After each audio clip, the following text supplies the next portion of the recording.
Assalamu alaikum and welcome to another episode of Lifestyle with me Zainab and other sisters. As usual, we are going to have some segments such as Cooking Time with Sister Fatima and Raise Your Voice with Sister Nasrin. Without wasting any time, let's go to the kitchen first to see what Sister Fatima has brought us today. Assalamu alaikum, sister. Alaikum assalam wa rahmatullah. Assalamu alaikum, dear viewers. Thank you very much for tuning into Lifestyle. Today we're going to be doing something that is a very popular mixture, peanut butter, banana, and chocolate.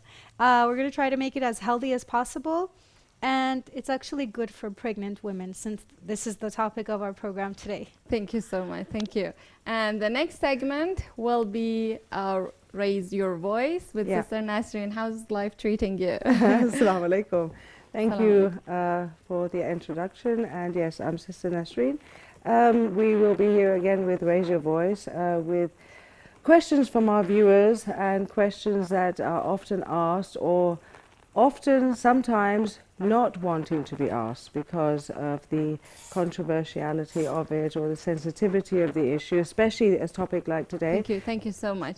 All right, as usual, the next part will be the expert part, but we are honored to have a very significant and great lecturer, university lecturer from Europe.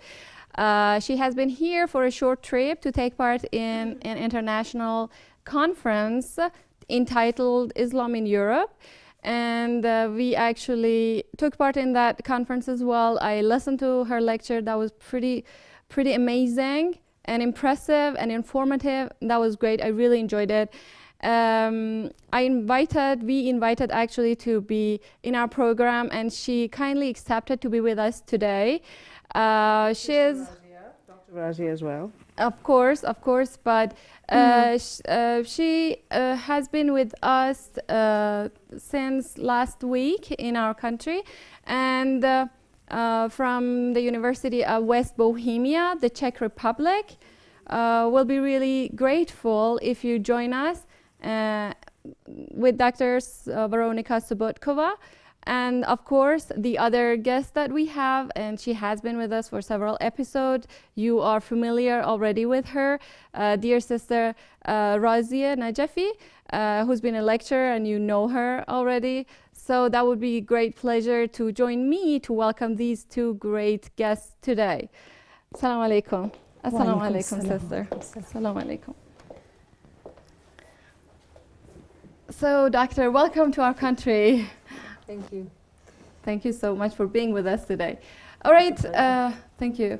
And Sister Razia, thank you again. Sorry. It's a big honor for me. Thank you so much, dear. All right, today's program is going to be about something controversial, of course, but it is sometimes called My Body, My Right. You know what I mean. It's abortion. It is something that some women are actually supporting, many women, because of this great, I don't know if they call it great motto or something as right. They say, my motto, my right. My body, my right. This motto is really very common in the world. All right, but concerning this abortion issue, there are plenty of categories like psychological one, sociological one, medical one, ethical, and religious ones. But before that, we need to define what abortion is. So as the first question, I would like to ask you, doctor, what is considered to be abortion? Abortion is ending of pregnancy before the child is able to live independently outside of the womb. Sometimes it can happen the very natural way, but we call it miscarriage. Yes. And today we want to talk just about very intentional abortion. Exactly. Yes, but this process must be something. There must be a process of abortion. It's not just in 1 minute or 1 hour. And what we do actually with abortion or this process, that's just a word.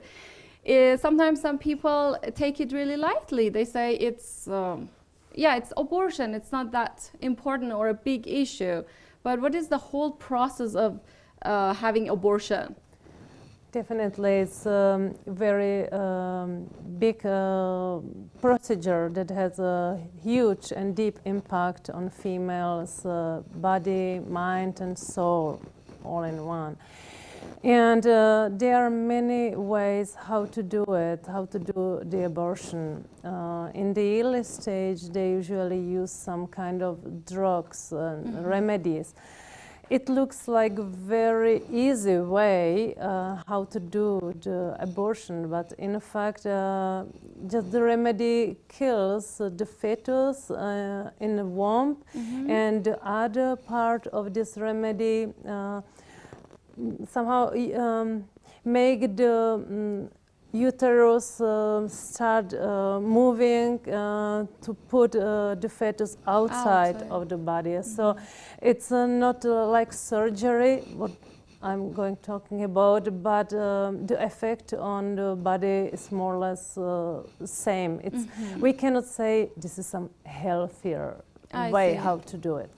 But the second possibility is really to undergo some surgery. It means full surgery with using some instrument like vacuum pump or scalpels, and that's really very invasive procedure, definitely. And we also, during some educational process or programs in Western society, we usually use some pictures of this procedure, and it's shown how the fetus tried to avoid some iron of surgery, some tools used by surgeons to avoid it. That might be the fetus intentionally wants to survive, to defend itself. It is aware of the whole process. It's alive. Yes, it's part of educational programs against abortion to show that this is not just gynecological result, but this is real life, real baby, even such small. I see. Yeah, but on the other hand, some people believe that it's not from the first month or the second month. It's not still a child, it's not a child. We cannot call it a child. It's nothing. Sister Razia, can I ask you to clarify when we are allowed to call it a fetus, or we are allowed to say that this is called abortion in Islam? Yeah, Bismillah ar-Rahman ar-Rahim. I think first of all we have to see that what is the actual meaning of life, Unfortunately, even in this particular very, very modern era, we are still, we can compare ourselves with the ignorant time, 1,000 years back. Still, we don't understand the actual meaning of life. Yeah. The life, even science, science is, as Sister said, it's a visible, tangible thing. You can literally see everything is on screen, So science is strongly believe that the life starts from the first stage, when the very first stage, which we can call it embryo. From that time, we cannot say it's a subhuman. That is a human. So life is there, for sure. So that now, like nowadays, when the education and everything is growth, now we understand that that even the upbringing of child, it starts from when the mother is having a baby during the time of pregnancy. The same way, like before, they used to see, when child will start the schooling, then we can do do the tarbiyat and, you know, bringing and training. Oh, it's too early, he's a child, he can't understand. But after having all this information, we know that no child is hearing when after the birth, you know. Yeah. The same way, in the world of womb of the mother, still we are so backward sometimes, you know, the way we are treating and we are doing this injustice because of our maybe some kind of ignorance, because we are taking it light. Yes, Yeah? yes. If we know it very strongly, then never ever we take. Nowadays we are talking about the environmental, you know, rights of plants and rights of animals, rights of, you know, each and every creation of God. So how come we are ignoring the right of the best creation, which we call it human being? Yeah. Exactly. Thank you so much, sister. All right, let's talk about the medical problems or the physical problems that the mother or the woman may go through, or the side effects of abortion, actually. Because after abortion, having this terrible process, I cannot imagine that, but it might be really hard for a woman. The side effects or the problems that the woman may go through. Will you please clarify more? Definitely. As I said, this is a really medical, very deep process with deep consequences. And it's like standard surgery. Might happen anything, of course. So a lot of kind of inflammation with infertility as a result, for example. Such a lady can never know what can happen, and the whole surgeon abortion is made in hospital without using some kind of, I don't know how to say it, sorry, some gas made her oxygen mask? Oxygen mask and so on. It make again have very bad impact on whole her body, brain, anesthesiology, yeah. Yes, anesthesiology, and so on. We are pretty sure that taking any kind of anesthesiology has a deep impact for the whole future, and it's of course better to avoid it if it's possible. Sometimes it's not possible. Yes, definitely. But this is the case that is possible to avoid. Yes, you're right. Yes. So it's not only gynecological problems, but maybe even some heart, brain problems. Yes, I have heard about memory loss or something in the future, that kind of, you know, anesthesiology and using those drugs or medicine, we can call them whatever, they have bad effects on the brain, and when we grow older, we will meet. It's really probable to have this memory loss problem, unfortunately. Okay. You know, you're talking about the effects of it, but even when, you know, for example, cesarean, when they give the anesthetic, the general anesthetic for that itself, and aside from the risk for the mother, but the child goes through a traumatic period, and there is also a percentage of children that become mildly autistic because of that actual procedure. You're right. You know, which, you know, can be reversed with the use of certain alternative remedies, but even in that situation where it can't be avoided, you know, that should be made aware to these mothers who choose to go to cesarean sections because they don't want the pain. So this is sort of on the same subject, but it affects everyone. Exactly. Thank you, sister. Sister Fatima, Yes. are you going to make us something? Yes, That please. peanut butter bread.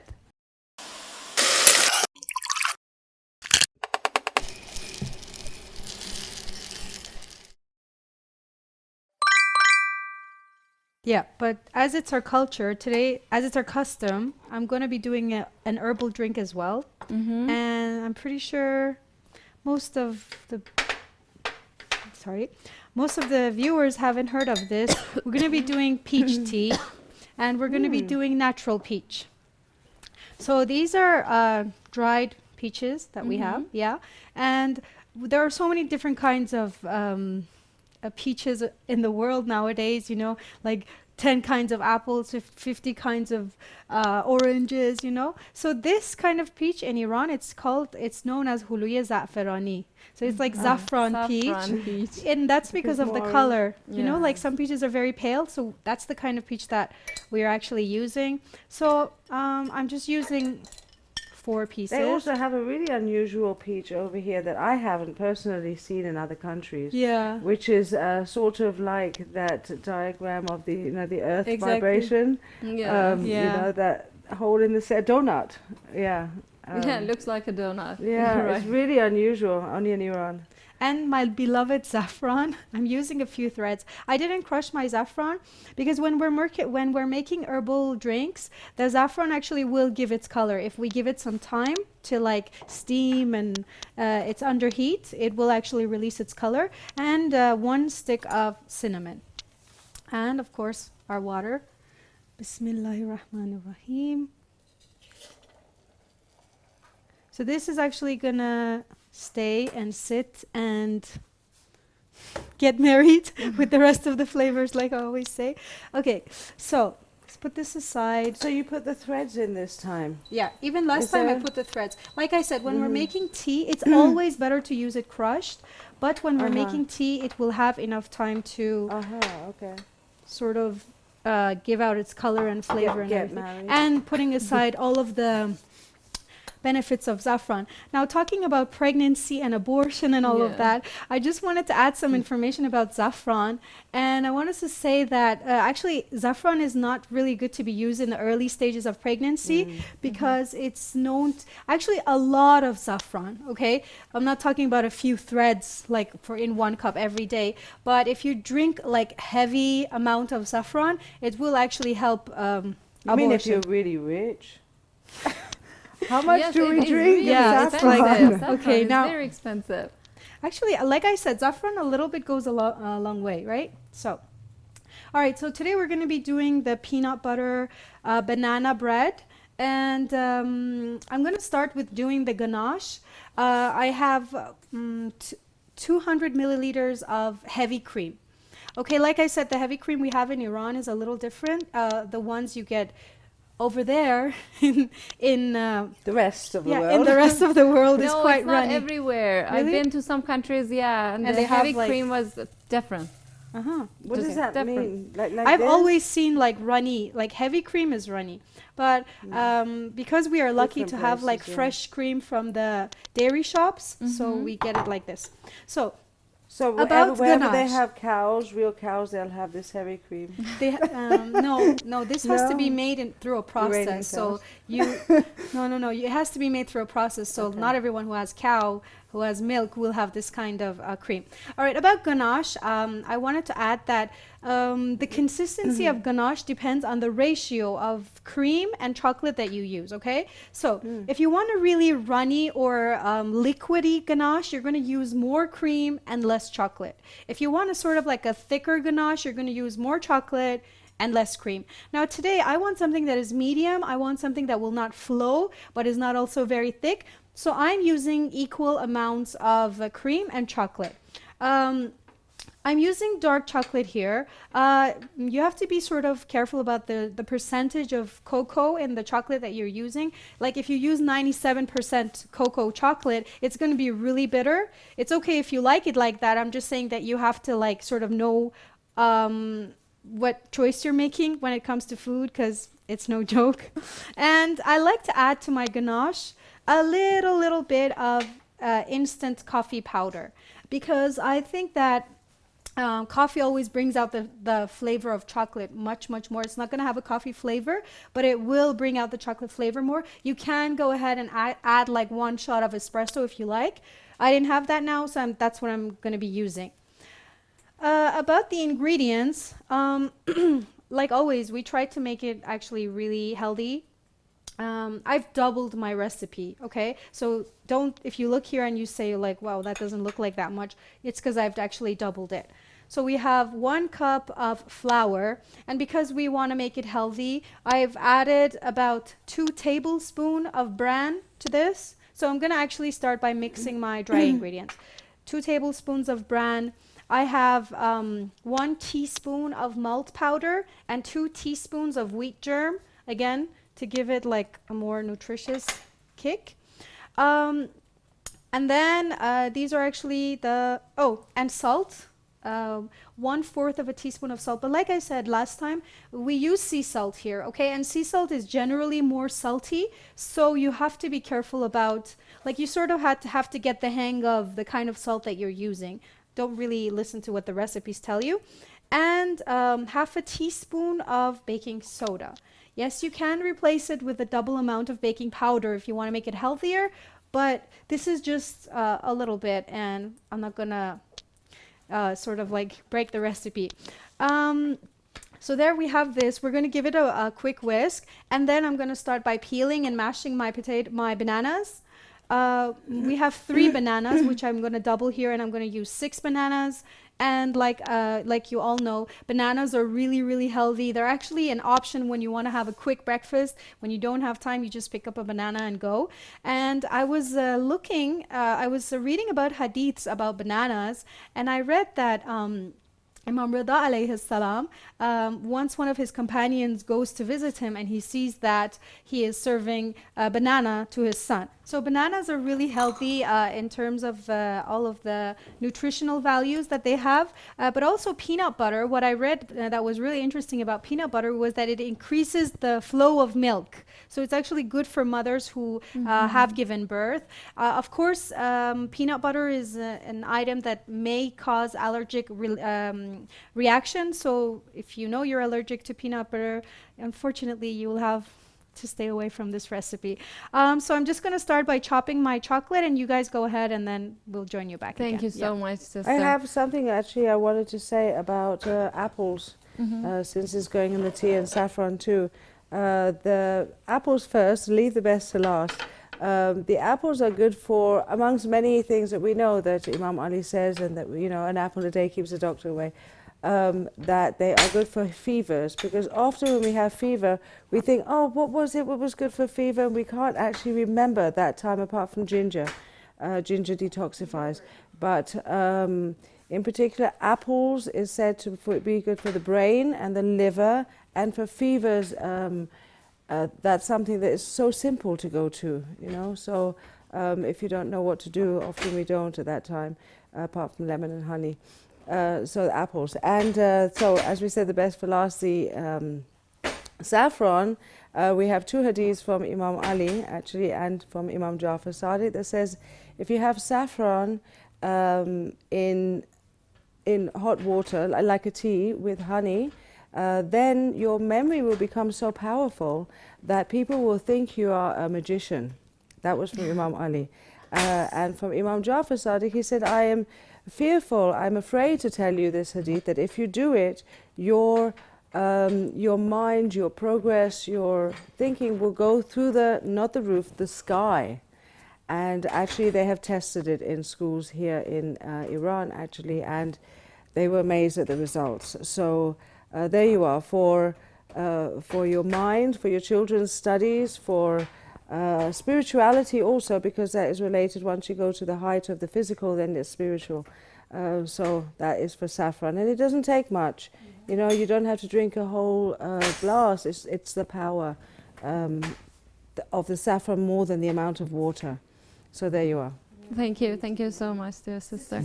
Sorry, before you continue, before you go back to your You're discussion, welcome. I just want to keep the viewers posted so they don't get lost Yes. when we're continuing while you're talking. As soon as your heavy cream starts to bubble on the sides, not like boiling, as soon as Simmering. it starts bubble on the sides, you take it off from the heat, you add your chopped chocolate to it. You can use chocolate chips if you want, they're faster, and then you just have to start whisking. It's going to look sort of apart, but it's going to come together beautifully. And you can add like a tablespoon of butter or a teaspoon of butter to it, so it has a more glossy effect. That's it. Thank you so much, dear sister. All right, Sister Razia, regarding saffron and all the things that they said about that, there's just one thing that I have, unfortunately, I have seen some women, some Muslim women, didn't want their child actually, and they tried to, I don't know what we can call it, bypassing ahkam or something. They didn't want to have abortion, but on the other hand, they didn't want to have the child. So they had this intention to have miscarriage. So they drank plenty of saffron drink, saffron tea or something to have miscarriage. Is it considered haram or abortion or not? Something new information. I'm listening first time, yeah.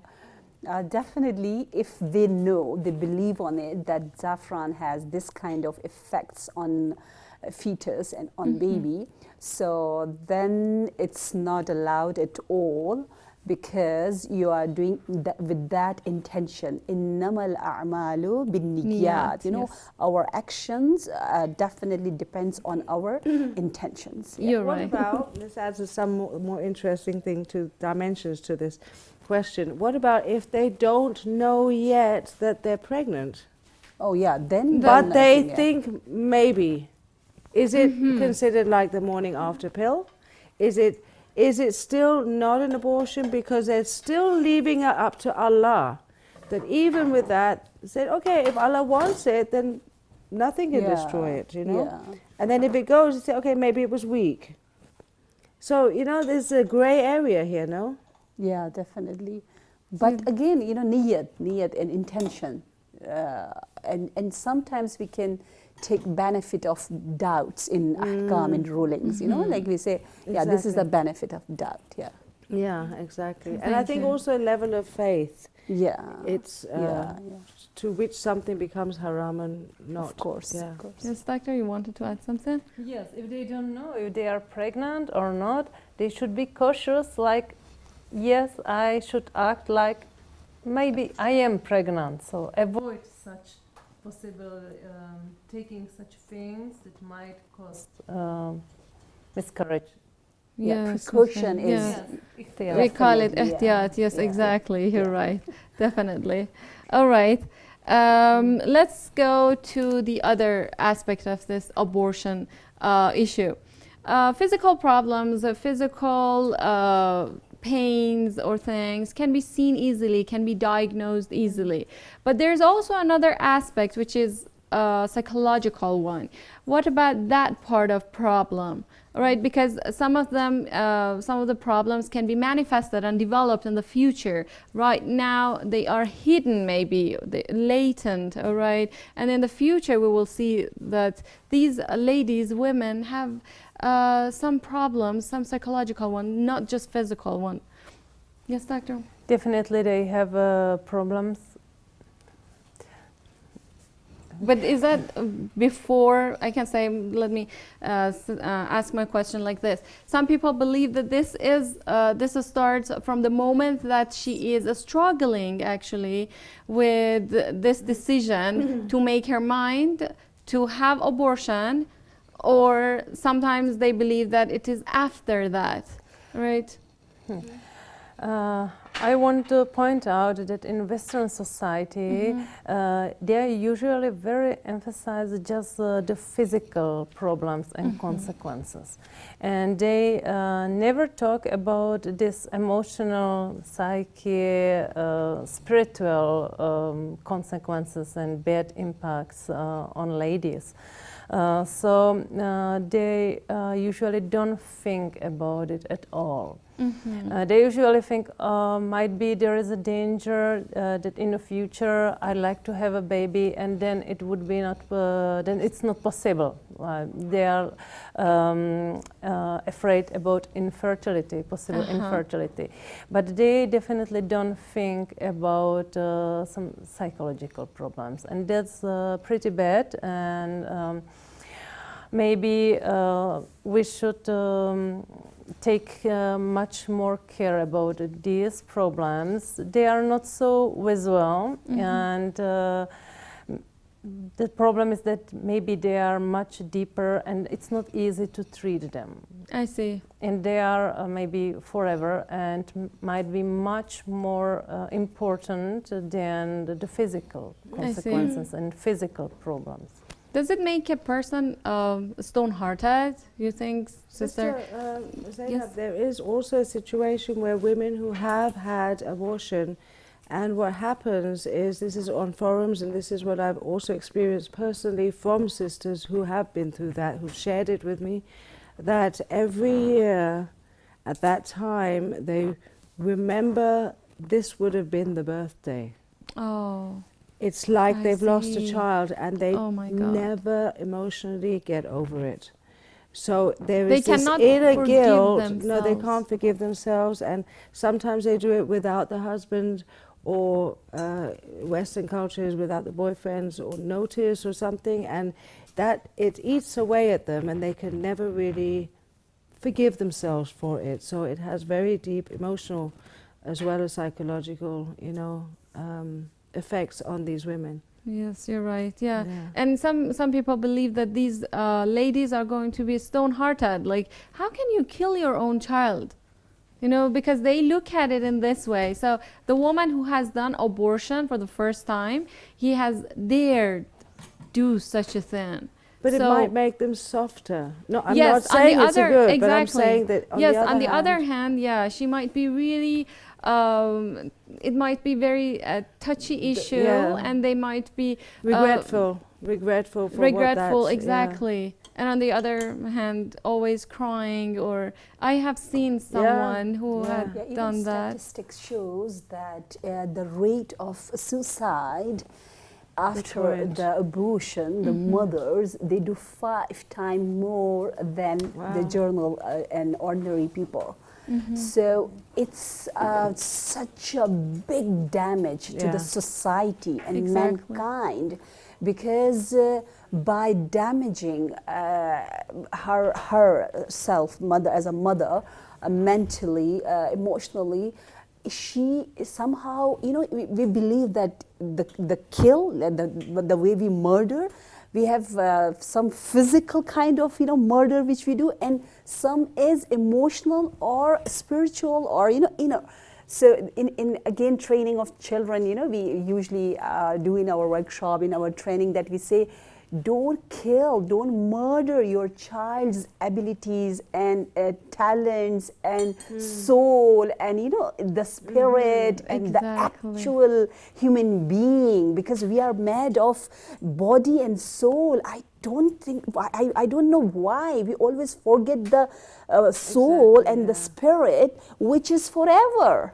This body is just like a container. It has some respect because it contains that soul. So we have respect for this body, because of that soul. The soul and spirit is the actual human being. As a Muslim, we believe that the soul and spirit is the student and the person who's receiving the revelation and the orders and commands of God and Allah, and the spirit and the soul cannot be divided. So therefore we say there is no male, female, concept in that sense, in values as a human being, as a mankind. So the spirit is the main creation of Allah and God. So therefore, how can we ignore the main thing?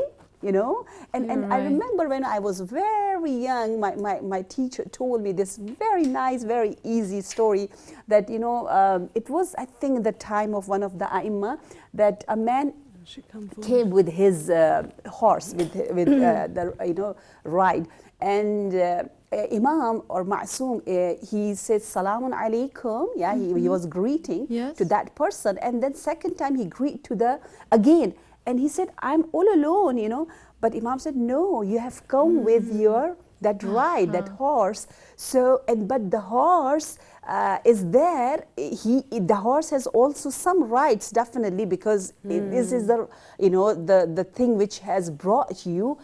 But sometimes we feed the horse, you know, if both are the guest, okay, Imam is respecting both and greeting both.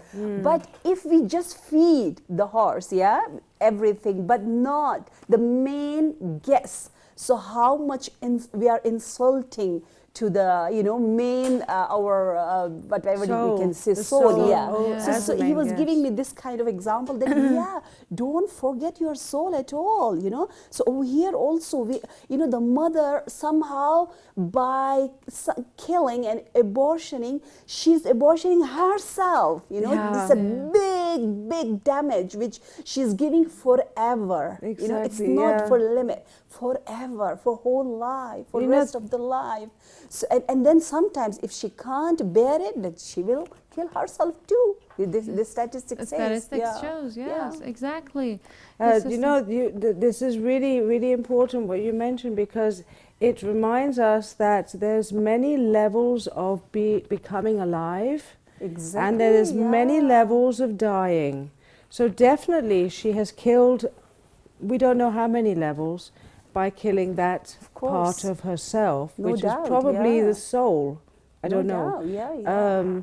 You know, and because Allah mentions the life and mentioned about the abortion in the Quran, that don't murder your children, you know, for fear that you will lose. I don't know exactly the quote right now, because I wasn't going to bring it up. But the levels of life. So but the same way that you can, you know, when you said about don't murder your children's talents, Exactly. you know, that we realize we can bring to birth many more levels of us as well as our children in the same way that we can kill them. So it was Exactly, just an exactly. extra thing that you Exactly. brought You up. always, Exactly. mashallah, explain perfect, beautifully. Thank you so much, sister. All right, let's go to the sociological problems, because it's not just something personal. Abortion is not limited to the mother. It goes beyond the family to the society. What are the consequences of abortion in the West, the Western society? Because since I know it's not strictly banned, Doctor. Yes. In Europe, in most of countries, the abortion is allowed. It's paid by the lady. From the medical point of view, it's paid by insurance mainly. But there are some countries where abortion is prohibited. I'm from Czech Republic, and our country is well known of being very liberal. Yes, liberal. So in our country, the abortion is allowed. Even the ninth month, no matter how. No, abortion is allowed just in the first trimester of pregnancy, and then just in a case of very serious medical problems. But we are talking about intentional from mother's side, so just in the first 3 months of pregnancy up to week 24. But our neighbor is Poland. Yes. And Poland is a country with a very strong Christian attitude. Christianity is very deep in people, in whole society. And in Poland, the abortion is prohibited.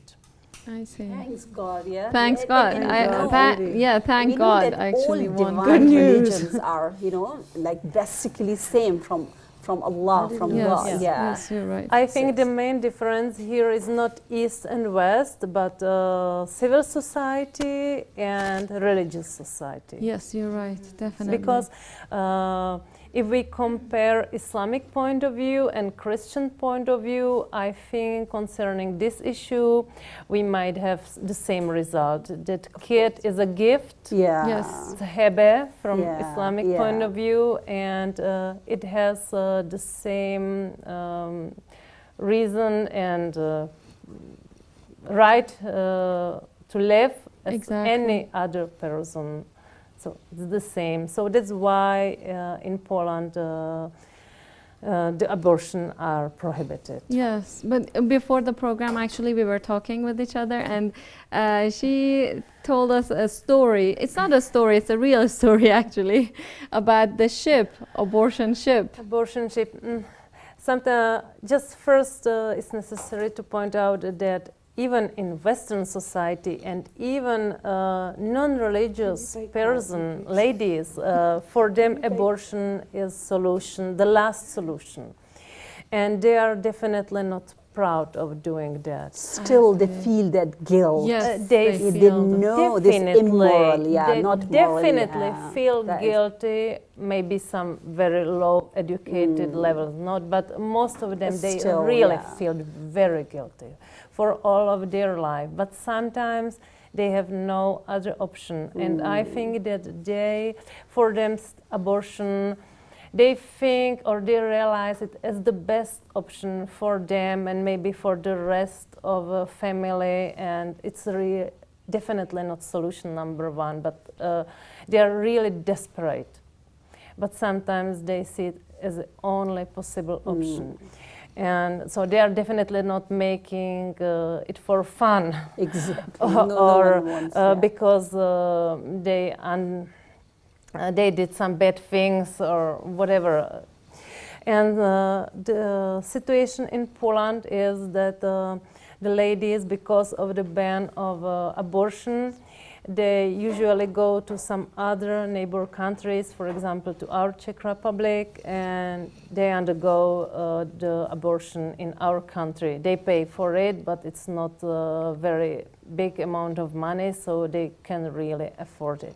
It's a business, some kind of. For us, it is a business. Yeah. But Yeah. but we have also some beneficial business. For example, because we are so liberal, we have a very perfect program concerning artificial reproduction technology. So this is our main business, not abortion, not doing abortions. Okay. And what was the main issue here?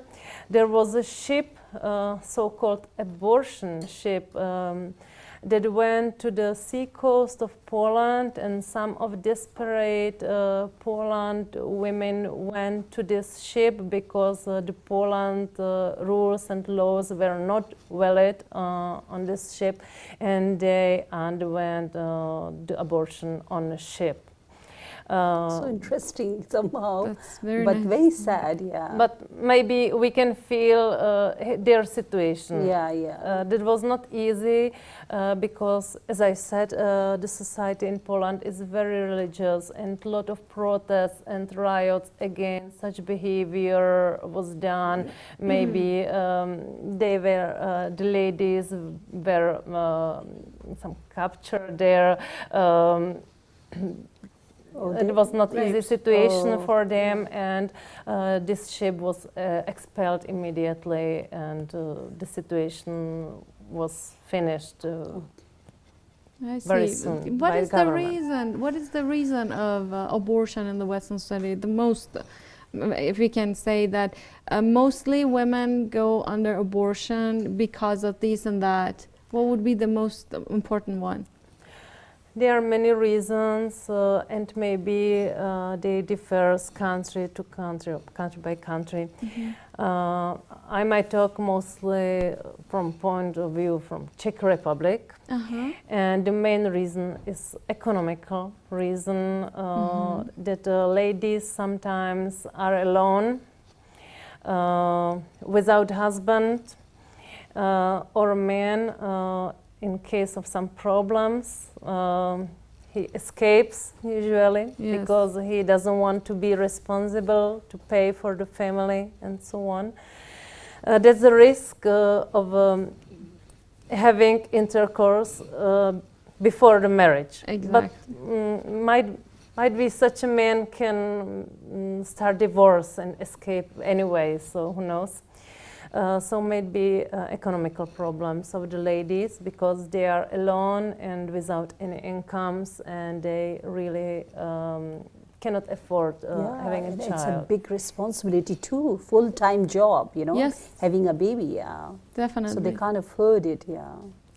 Thank you. That's one of the main reasons. And the second one, that even married ladies in standard well-going marriage, they have kids, but sometimes it can happen non-intentionally, and they think they are too old for having a child, and they have some own business, career, and they simply don't want to be again home with small kid and to start again the period of life that they think is over. I see. So it doesn't match with their lifestyle sometimes. Definitely. So therefore, you know, I was just thinking, you know, in the pre-Islamic era. They would kill, they would murder their daughter especially. And when we hear their stories and we say how ignorant they are, you know, how come they are just killing their child? But in this situation, sometimes they are killing after the birth. They are giving few years to the child. Or maybe months, or maybe days, not even years. But here is before, you know, no chance of life at all. And and that was mainly because of poverty, you know, because in olden time, they really, sometimes they didn't have something to eat. Therefore, as you said, Quran says that لا تقتلوا أولادكم من خشية إملاق, because of, you know, poverty, because of starving, because of, you know, food. Don't kill your children. You know, Quran says, don't kill. So one of the reason was literally like economical nothing was to eat. But nowadays still we have, but still, you know, because of lifestyle and so, you know, somehow we are worse than them, you know, if they compare in some situations. Sometimes I wonder what the next generation, or maybe 100 years ago, what other people would think about us. That how ignorant people were at that time. Exactly. Who knows? We slip down when we don't focus our life on knowledge, Islamic knowledge progress. Then, you know, then our children are more likely to be saying that, because we're going slowly. As it is, we're going slowly. But to put knowledge as the center of our life, rather than, you know, firstly, you know, have a certificate from university, that's a different kind of knowledge. It's a worldly knowledge. Or, you know, jobs or houses or everything, you know. These are the things that they have a right to look back at us and say, how ignorant were they? You're right. Thank you so much, Sister. Sister Fatima, please, can you tell us the process, the whole process of making that banana bread, peanut banana bread? Before that, I just wanted to contribute to your discussion. I wanted to raise 2 points that she feels lonely in the corner here. 2 points that actually came to my mind while I was listening to your discussion. First of all, I think that a lot of times, you know, I mean, besides from the fact that yes, a lot of women, like, I don't think any woman would abort her child willingly and happily and, oh, let's just do it for the fun of it. You know, I don't think any woman would want to do that. In a lot of situations, it's because they're just afraid, or it's the most logical thing to do for them, the most logical choice. But I just wanted to say that, you know, all religions, I think all religions, Christianity, Islam, Judaism, all of the divine religions, they believe that the child is a gift, it's a blessing, it's a barakah. Whatever the name in whatever language, it's a gift from God, okay? And we celebrate that gift. So, I mean, considering the fact that this child, what blessing it brings to your life. In my life, when my son was born, I really, like, we felt a really large economic expansion in our life. We had this really big gain that we had been trying for so many years, and finally we had it. Just when he was he was born. So I personally believe, maybe it's because I believed it and it came to me. I personally believe that every child that comes, they bring with them their rizq, their barakah. The Quran says, "Nahnu narzuqukum wa iyyahum." I really love it. Allah says, I am the one who is providing. Exactly. Providing even you, mother and father. You know, Allah is talking to them. and your children. Yeah. So how come you are, worried about the risk in the exactly. food? So and we are blocking the risk and the blessing gifts, that's coming blessings our way, exactly exactly. by abortion. Because Allah said, I am the one, I'm a raziq, I'm the provider, I'm giving the sustenance to you and to your children. Exactly. Now, by this your action, if you want to gain more risk, more barakah, more blessings, no, that is just your, dream, it's not reality. Yeah. So somehow, And in the second count, that you're blocking it because usually with hardships or with fear or things that you can't solve by yourself, you turn to Allah more. So that could have been the bounty that maybe, Was meant to come to you. it could be that even one non-Muslim might have found Islam through it, or one who is, wherever she's from, finds some nearness to God, as well as financial. Exactly. And it's like she's saying, no, thank you, because we are making our own so-called intellect our God, rather than that is making the Allah. biggest, Thank you so much. I always say, like, the guide. in divine things, I believe a lot of times 2 times 2 is not 4. Sometimes it's 5, sometimes it's 3. In divine things, it's Yeah. the Of matter course of not, how you're yeah. actually thinking. And the second point I wanted to mention was that a lot of times when women have abortion, it's because of their careers and their well-paid jobs, which it's their choice, and I respect that. But look at all these people who are in elderly houses, and they actually are so happy that their nurse sits down for 5 minutes and has a cup of coffee with them, because like they don't either have children or their children are doing their own thing, So like looking at it in a way that my child is going to be my best friend, my companion, also in that way. All right, back to the All banana right, bread. Yes, thank you. Thank you. So these are the mashed bananas. I'm just gonna.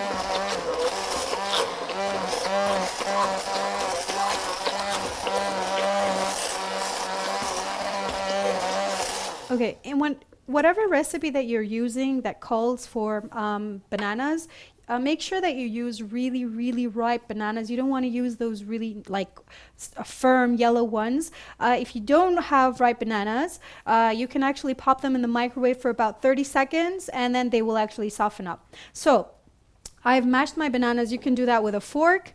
Like I said, I doubled my recipe. So here I have 6 bananas. All right, now the reason I did this to the sugar was that I wanted to show you how many ways you can use this sugar. This is pure cane sugar. It's 3/4 of a cup. You can use less. Also, you have to consider how sweet and how ripe your bananas are. So you can use 2/3 of a cup.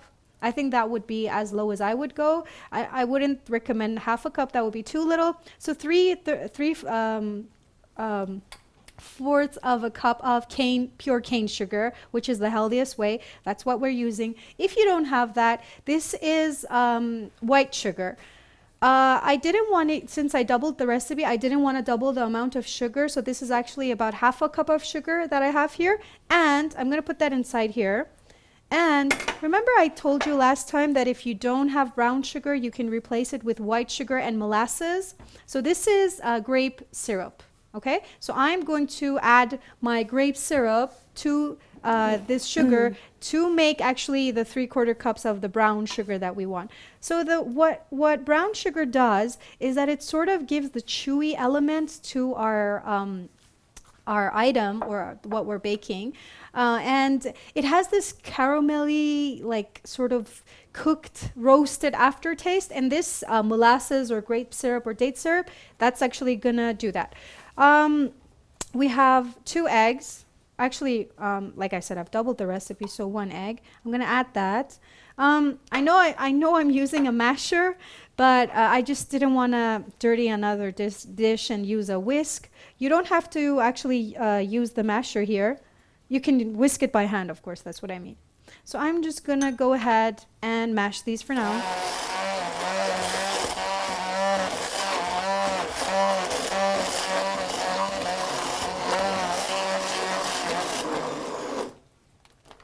I love the smell. Is there also another fruit if some people don't like bananas in their cake? Yeah, as Because far as many I actually know, just like Sister bananas to Nasrin eat is like that. against bananas. Bananas. Yes. Well, I guess that You're would- against bananas. Oh, you can't and your stand them. whole family. Is there any other fruit we can use? no, not in this recipe. Okay. But inshallah, we're gonna do Stick to apple pie. an we actually did carrot cake, so we're gonna do an apple cake inshallah soon. Cake or pie? Both. Oh, I'm not so okay. fond of apples, to be honest, so that's why I'm postponing it. Aha. That was the truth. Came out of my mouth. Yeah. Okay. I actually don't really like bananas that much either, but this recipe is so good, especially with the ganache. It's really, really good. All right, so I'm just gonna give this a quick whisk. This is my bowl of wet ingredients. I have 1/4 cups of vegetable oil. This is of course doubled. You can use any kind of flavorless oil. Okay, I wouldn't recommend to use butter or melted butter because usually when the cakes that call for butter, they're really nice when they're like hot and fresh, but as they sort of like get stale, they solidify, they get solid because of the butter inside them. So I personally prefer the cakes that call for oil. This is my peanut butter, 1/2 cup of peanut butter.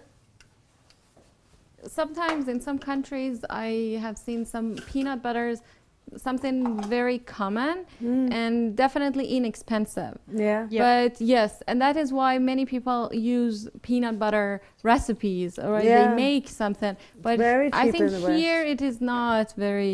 No, You know, it's you very can act- not at expensive, all. Yeah. Yeah. You can actually make your own peanut butter and it's very easy. So what you do is you buy raw peanuts and then you just have to sort of roast them. If they have a skin on, you just have to sort of roast them, not so they get like smoky, but they sort of get warm. And then you put it in a food processor and you start pulsing it until with the heat of the peanuts rubbing against each other and inside the machine, they're slowly going to get crunchy and then that's it. That's That's all. That's it. The and only then if thing you is want that peanut Yeah, in peanut I've butter done is it. peanut. and if your peanut Well, has no, in peanut butter it's not only peanuts. They It's have a little icing bit of sugar. They honey, have you can add honey to it. different thing, but yeah, If- it's not so pure. If I make it at home, you can add like honey to it and a little bit of sea salt because like the contrast goes really well. I'm gonna puree this a little bit more. I also want to add that when it comes to breads, this kind of bread, don't overmix it. Like remember what I said about muffins? But because my peanut butter is sort of like, You know, I've also heard, I'm going to be told off for this. I've also heard of more people getting pets that are monkeys these days. You know, so this is actually perfect for them because there's peanut butter and bananas in it. Right? So it's like a nice dessert. and you know this, I think this, you can actually replace the sugar with honey. But like I said, we were using cane sugar, Yes. pure cane sugar. So except the white sugar that I added, but I just added that so the viewers, like if by chance they don't have that brown sugar, they can add that. Okay, so I'm just gonna have to go down to get the sieve. I've actually sieved my dry ingredients once. So this is our wet ingredients. This is our dry ingredients. We're gonna add this. And because we have like baking soda and salt and the malt powder and the wheat germ and all of that, we're gonna sieve it again to make sure we don't have lumps of baking soda. And then also, while you guys were talking, I put tahini on my non-stick pan.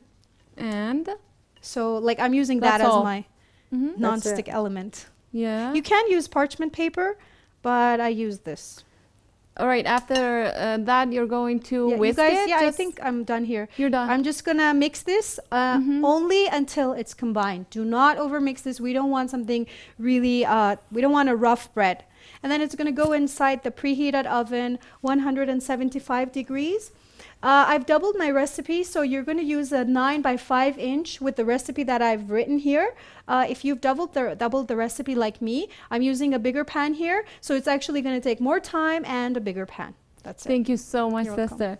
All right, this is Lifestyle. We'll have short break. We'll be back here. Stay tuned. Thanks.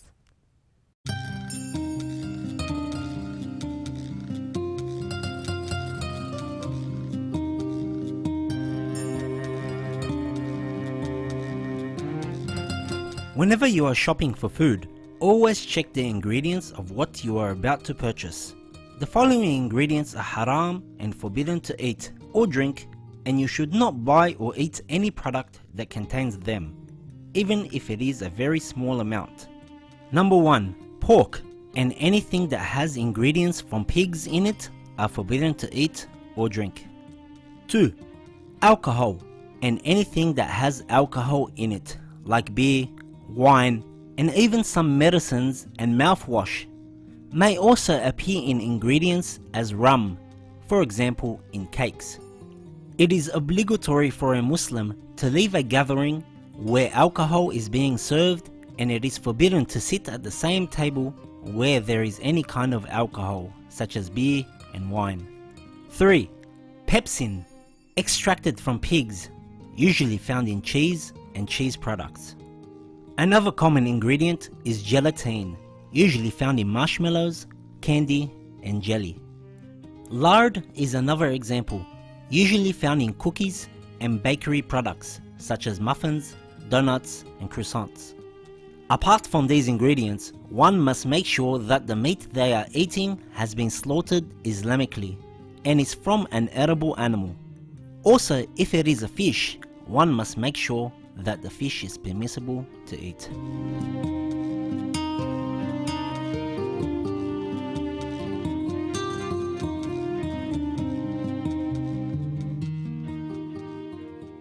Welcome back to Lifestyle with me, Zainab, and our dear guests today. All right, we were talking about abortion and different subjects or issues concerning abortion, like psychological effects, sociological effects, medical effects, and now we are going to Islamic or ethical aspects of abortion. So, talking about Islam and the things that we have in Islam, and if we are allowed or we have this permission to have abortion, it's very complicated. All right, we have different marriages and different ahkam for every situation actually, but there is a difference between nafs and ruh, or a spirit and soul, or being and a person. All right, let's go to this issue more deeply, pay more attention to this issue. Sister Razia, would you please explain more about this, the process of having this soul to be ensouled, or having the spirit? This is very essential point. Because most of the people, they have these misconceptions and they don't understand exactly that from where the actual life is starting in the womb of the mother. So mostly they think that after the 4 months, before the 4 months, there's no life, nothing, you know, so we can do any kind of action to get rid of the fetus.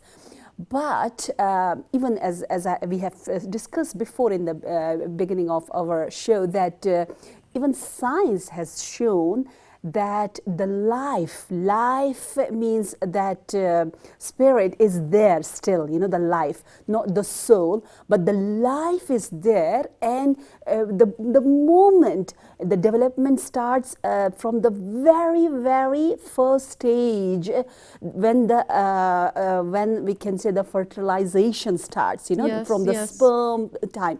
So that stage has also life. So we also believe, according to the verses of the Quran, Holy Book of Quran, and also science has proven that the human being's life starts from the conceptions, the moment the lady conceive, from their life is starting, not from the birth, that stage. So after the 4 months, definitely that is some kind of, the soul is there, nafakhtu fihi min ruhi, that concept is there. But before that, there is also life, So we have to take it very seriously. You're right. Therefore, Islam is very, very sensitive about this issue. You're right. All right. And doctor, in your country, actually, you were talking about having the right, or we can say that it is legal. It's not illegal. It's not against the rule to have abortion before 4 months.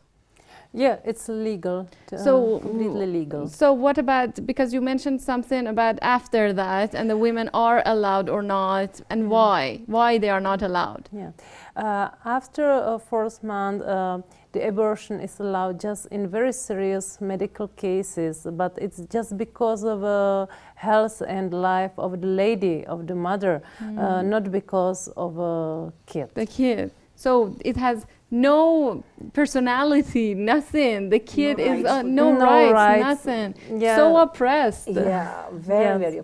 And let me talk about the Islamic perspective. Yes. It's so amazing, that Islam has so many rights for fetus, that even economically, we know about inheritance. Yes. Yeah, if a mother is conceiving, and for God's sake, the father dies, and if there's there are other children too, Siblings, siblings. So the inheritance have to be not divided until, because the fetus right is there, portion is there. Yes. So look at the respect which Islam, Quran is giving. Islam is considering the fetus as a whole handsome human being, perfect, complete. And for mothers also, like how many recommendations we have. Like there are so many traditions and ahadith we have, that we have to respect the pregnant women in Islamic point of view. Yes. Why? Because her part of the soul and the body is there, and she's the hamil. Hamil, the one who's carrying the gift of Allah. Allah is Khaliq, the creator, and that beautiful attributes can see the reflection, the beautiful, we can say the mirror of Allah's being as a Khaliq and creator in the mother. So mother has so much high position. Sometimes when I tell people about all the ahadith, that what kind of respect and honor Islam is giving to mother because of that fetus. So the many women, they say, oh, I wish we could have baby now again. Yes. That much Islam is encouraging. And laqad karramna bani Adam. This is a very, very important point, that what Islam says, me as a mother, you as a father, or society or government. No one has no rights about the fetus. No one. I can't decide. You can't decide as a even father. You can't decide as a society or the ruler or the whatever. Only this fetus, this baby, is belong to Allah. And Allah has so much. Allah said, "Karramna bani Adam." Like I have dignified, all the children of Adam. Who can come and stop this great position and status which I have given to the children of the Adam? And this is a children, this is a child, this is a one of the creation of Allah. So it's a hiba, as you said. I really love the terms which you use. I really appreciate. So this is a hiba. Hiba is something amazing. Like we can talk many episodes about these beautiful terms which Quran is using for such a like high Yes, Yeah, exactly. It's not just the translation is not gift. You know, gift is Exactly. not like heba. Has some aspects, you know, Exactly. that in translation actually we miss them. Yeah, You're right. definitely. Thank you so much, Sister Nasreen. Yeah, what about actually, you brought about the respect. She brought the respect up. There was two things that came to my mind. One was that, and I'll save the best for last again. You know, in the West, they have a lot of this animal rights movement, which you mentioned Yes. earlier. You know, and still, with all this animal rights, these animals are we're so sensitive towards them. You know, they feel bad and they're limping, and you know all this. But still, there's no, you know, this fetus is still at the same primitive condition. It just shows that this materialism, because you can stroke this pet, Yes, yes. because you can see its eyes, that makes a difference between this animal So having that a is- right that is to my live. Pain. Yeah, I'm grieving. You know, I'm and grieving. I'm just, exactly, and yeah. this fetus. And the other thing was that, you know, Lady Fatima, Fatima Zahra alayhi salam, you know, the name was given. We never forget that there was another child that she Yeah. has, that is in our, what should I say, in our inheritance of the Imams.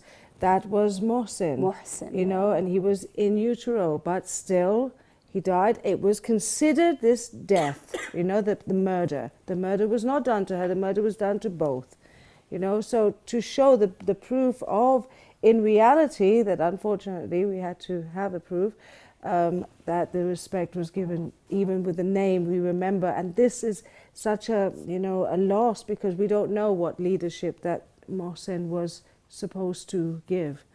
So It's a very anyway, good point. Yeah. Yeah, do I go Therefore, on to- Islam emphasizes a lot to give a name. Yeah, during exactly. the pregnancy, and Before- to talk, before and it's have a conversation. You know, Exactly. respect, and you know the fetus is listening, feeling all the feelings, all the, maybe we can say all the senses are Exactly, and there. the ears you know? are more important, Yeah, right? The ears are yeah. known in Islam. Firstly, the ears develop first. Secondly, the ears are more important than the eyes, Yeah. because they're directly connected to the heart, and the eyes are connected to the brain. So that is developing the akhlaq of the child when the mother or the father talks to the baby.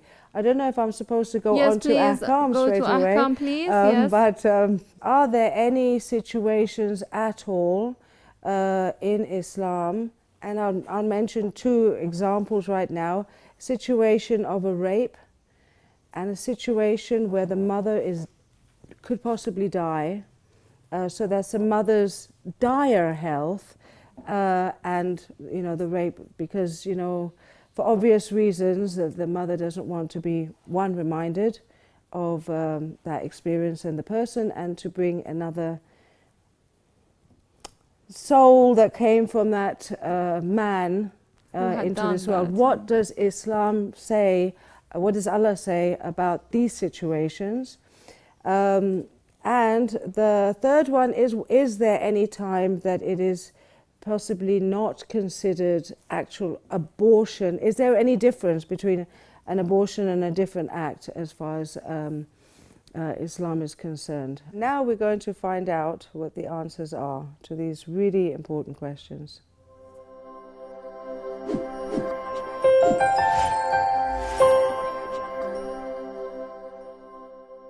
Salam, in the name of God, the Compassionate, the Merciful. The question is, can a mother abort a children if the mother is in a very dire situation? Well, abortion, after the 4th month, that the spirit of the child gets merged with the body, no, it's never allowed under any dire circumstances. But before the 4th month, if it proves too difficult for the mother, if the mother cannot bear or tolerate the child, you know, having the child and after that giving birth to the child, then yes, in that situation, the mother can abort. The second question is, can we abort a children which is the result of the rape? The answer here is the same as the previous question. Means you cannot abort them, but if it's too difficult for you, for example, you know, in this case, because it's a rape, maybe mentally it is too difficult for the mother, for the woman to bear the child and give the birth to the child afterwards. If it proves too difficult, you can abort the child. But if not, if there is no very serious problem for you, you should bear and have the child. Thank you very much. Goodbye.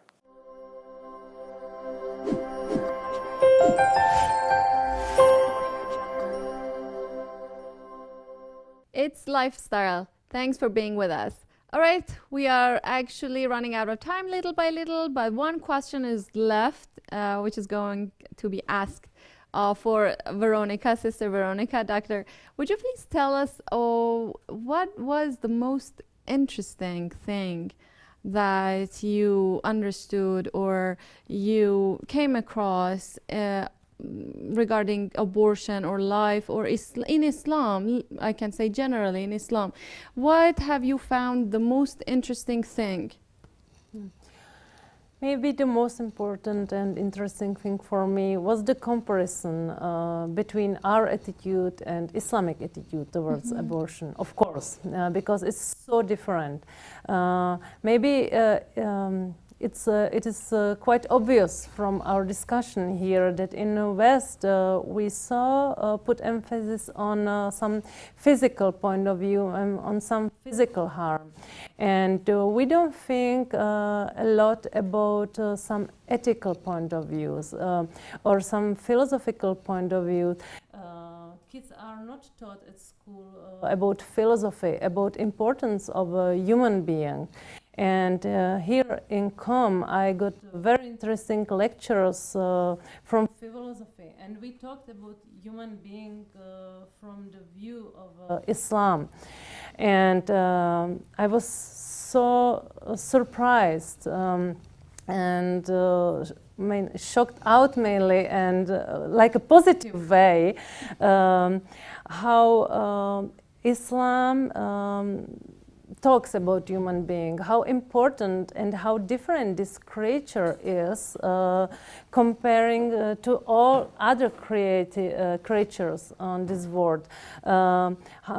Did God made a human being using the both hands, and that human being can go even more higher than even angels. Exactly. And it was really very impressive. And maybe I've never thought about human being up to exactly this lecture. It was really amazing. And maybe somehow it changed my attitude, my thinking about the human life, about human being, about abortion, about whole purpose of human being on this world.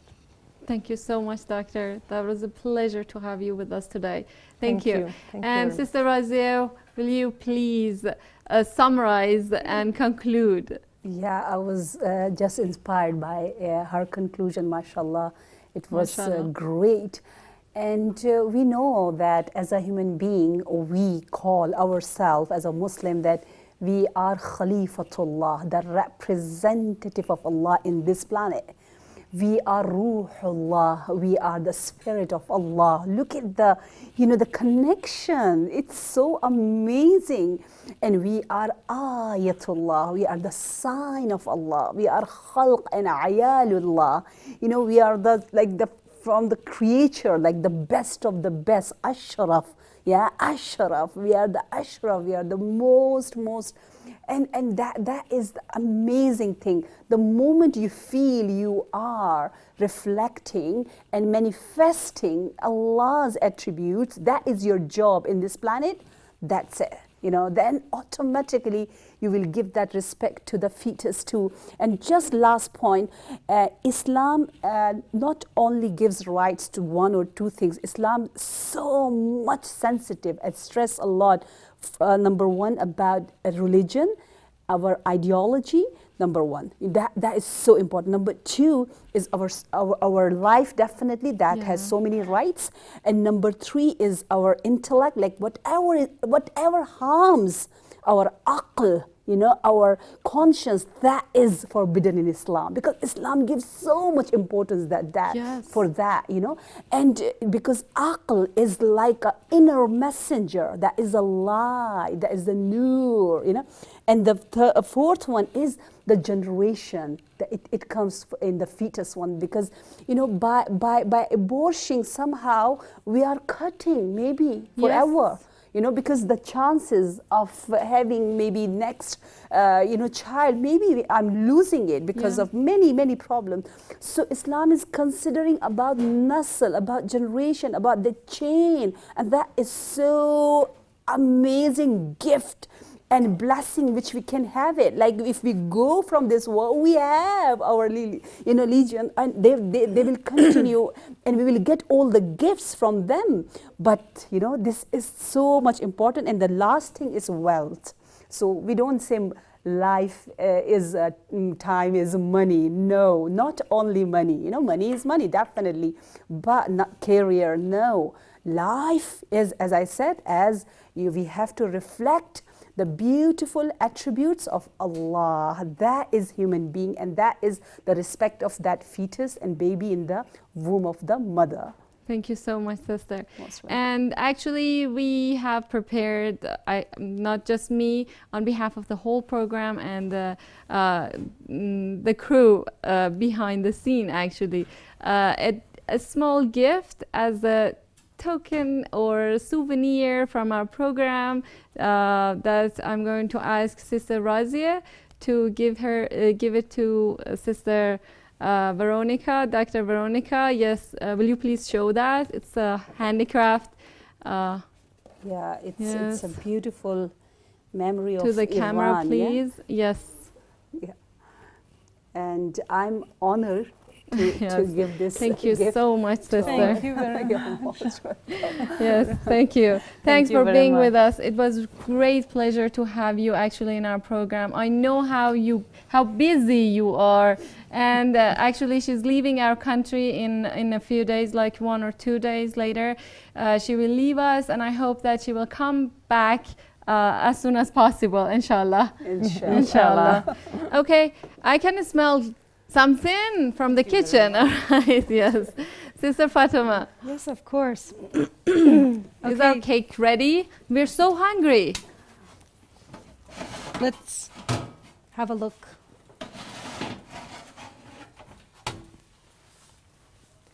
Bismillahirrahmanirrahim.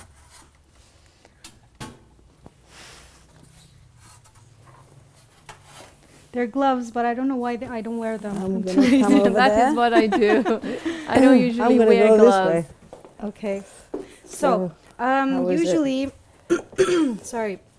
Usually you have to let your cake rest inside the pan so it cools down, and then you are able to cut it. And I think I'm going to do that, and I'm going to leave it in the pan because it's going to sort of like fall apart if we cut it right now while it's really hot. This is our ganache.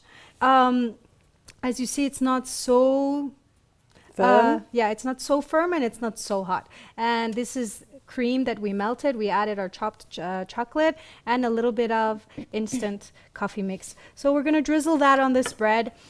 You can have it when it's cooled down. You can slice it and have it. Or for breakfast, you can put some melted butter on top and then enjoy it. That's all for now. Thank you so much. Thank Thank you. you.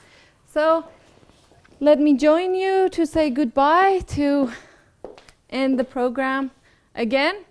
So it was today we talked about abortion, we talked about the value of life and what God, Allah subhanahu wa ta'ala has given us. Take care of it, take care of yourself, and take care of the next lives that we are going. We are the carriers of those lives. It's a very heavy burden. We need to be responsible. All right? Thanks for being with us. Assalamu alaikum. Goodbye.